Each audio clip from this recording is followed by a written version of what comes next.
Welcome back to நம்மளோட channel. நீங்க இன்னும் சப்ஸ்கிரைப் பண்ணலைனா என்ன பண்ணிட்டு இருக்கீங்க? டக்குன்னு அந்த ரெட் பட்டனை அழுத்திடுங்க.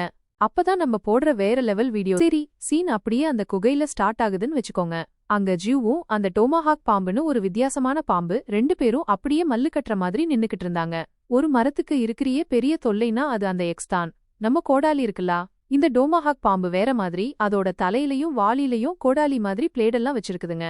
அத வச்சுக்கிட்டு அந்த பாம்பு மரத்தையெல்லாம் டக்கு டக்குன்னு வெட்டி போட்டுடும் போல அது பண்ணிக்கிட்டும் தான் இருந்துச்சு.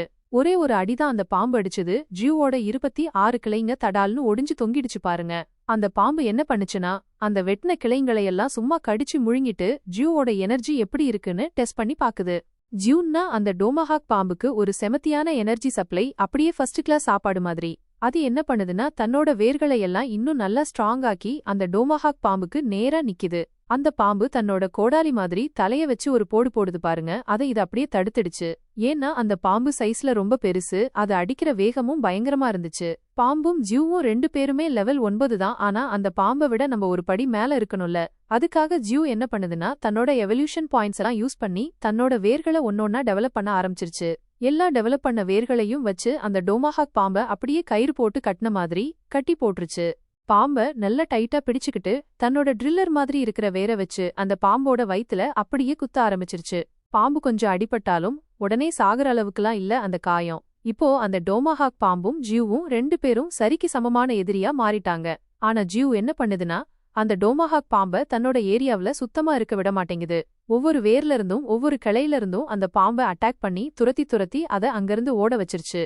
பாம்பு ஓடிப்போனது ஒரு பக்கம் சந்தோஷம்தான். ஆனா தன்னோட வேர்களை ரொம்ப ஃபோர்ஸ் பண்ணி ஸ்ட்ராங் பண்ணதுனால ஜியூவோட கோர்னு ஒன்னு உள்ள இருக்குல்ல, அது அப்படியே வெடிச்சு உடைஞ்சு போச்சு. அந்த நிலையில ஜியூவப்ப பார்த்துட்டு அதோட செல்லப்பிராணிகள் அந்த ஃபால்கனும் அந்த வித்தியாசமான சிவப்பு நரியும் ரெண்டும் ஓடி வந்து அதோட பக்கத்துல நின்னுச்சுங்க. ஜியூவோட வெளியில அவங்களுக்கு ஆறுதல் சொன்னாலும் உள்ளுக்குள்ள அந்த டோமாஹாக் பாம்பு தன்னோட எனர்ஜியை டெஸ்ட் பண்ணிருச்சுன்னு நல்லாவே தெரியும். அது இப்போதைக்கு போயிருந்தாலும் கண்டிப்பா திரும்பி வரும். அப்போ ஜியூ இவ்ளோ லக்கியா இருக்குமான்னு தெரியல. ஏன்னா ஜியூக்கு நல்லா தெரியும், அந்த மான்ஸ்டர்ஸ் எல்லாம் அதோட ஆராவுக்கு அட்ராக்ட் ஆகி கண்டிப்பா அதோட ஏரியாவுக்கு வந்து சேரும்னு. அதனால தன்னையும் தன்னோட ஏரியாவையும் இன்னும் பவர்ஃபுல்லா ஆக்கிக்க அது என்ன பண்ணுதுன்னா, தன்னையே அப்கிரேட் பண்ணிக்குது. ஜியூ ஃபர்ஸ்ட் லெவலுக்கு போனதும் அதோட உடஞ்ச கோரெல்லாம் சரியாயிடுச்சு.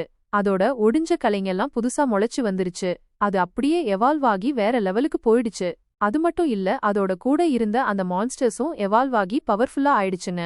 ஃபாஸ்ட் லெவலுக்கு போனதும் அதுக்கு புது ஸ்கில்ஸ் எல்லாம் வேற கிடைச்சது. அது என்ன பண்ணுச்சுன்னா, தன்னோட புது ஸ்கில்ஸ் எல்லாம் எப்படி இருக்குன்னு பாக்கலான்னு அந்த ஸ்டார்டர்ஸ் விண்டோவை ஓபன் பண்ண போகுது. அப்போ தூரத்துல இருந்து மனுஷங்க அலறல் சத்தம் பயங்கரமா கேட்டுச்சு. நல்லா உத்து பார்த்தப்பதான் தெரிஞ்சது ரெண்டு பொண்ணுங்கள சில மான்ஸ்டர்ஸ் துரத்திக்கிட்டு வருதுன்னு. அந்த ரெண்டு பொண்ணுங்களும் யாருன்னா, கொஞ்ச நேரத்துக்கு முன்னாடி ஜியூ கிட்ட வந்திருந்த அதே பொண்ணுங்க தான். இந்த சீனை பார்த்ததும் ஜியூக்கு டக்குன்னு புரிஞ்சிருச்சு, இதெல்லாம் தன்னாலதான் நடக்குதுன்னு. தன்னோட ஆரா இருக்கிறதாலதான் அந்த மான்ஸ்டர்ஸ் அந்த பொண்ணுங்கள சேஸ் பண்ணிக்கிட்டு வருதுங்க. அந்த மான்ஸ்டர்ஸ்லாம் அப்படியே ஜியூ இருக்கிற பக்கம்தான் வந்துகிட்டு இருந்துச்சுங்க. அந்த மான்ஸ்டர்ஸ்லாம் வர்றத பார்த்துட்டு ஜியூவையும் தன்னோட ஏரியாவையும் காப்பாத்திக்க அந்த மியூட்டன் சிவப்பு நரியும் ஃபால்கன்ஸும் அந்த மான்ஸ்டர்ஸுக்கும் பொண்ணுங்களுக்கும் நடுவுல போச்சுங்க. ரெண்டு பக்கமும் பயங்கர சண்டை ஆரம்பிச்சிருச்சு. அந்த ஃபால்கன்ஸ் எல்லாம் புல்லட் மாதிரி ஸ்பீடா போய் அந்த மான்ஸ்டர்ஸ் மேல ஏர் அட்டாக் பண்ணிக்கிட்டு இருந்துச்சு. அதே நேரத்துல அந்த மியூட்டன் சிவப்பு நரி தன்னோட நகத்தையும் பல்லையும் வச்சு ஒரு மான்ஸ்டரை அங்கேயே காலி பண்ணிடுச்சு. இதையெல்லாம் பார்த்துட்டு அந்த பொண்ணுங்க பயங்கர சந்தோஷமா இருந்தாங்க. அந்த பொண்ணுங்க என்ன நினைச்சுக்கிட்டு இருந்தாங்கன்னா, அந்த சிவப்பு நரியும் ஃபால்கன்ஸும் தான் நம்மள காப்பாத்துதுன்னு. ஆனா பின்னாடி இருந்து அந்த மரம் பேசுறதையும் ஆடுறதையும் பார்த்ததும் அவங்க ரெண்டு பேரும் அப்படியே மயங்கி சுருண்டு விழுந்துட்டாங்க. அந்த சிவப்பு நரியையும் ஃபால்கன்ஸையும் பின்னாடி போக சொல்லிட்டு ஜியூவே டைரக்டா களத்துல இறங்குச்சு. அது தன்னோட டேங்க் டேக்கிள்ஸ் மாதிரி இருக்கிற வேர்களை வச்சு எல்லா மான்ஸ்டர்ஸையும் ஒரே நேரத்துல அட்டாக் பண்ணி தள்ளிடுச்சு. எங்கேயோ ஜியூ அந்த ஹிப்போஸ கொன்னு 50 எவல்யூஷன் பாயிண்ட்ஸ் வேற அடிச்சிருச்சு.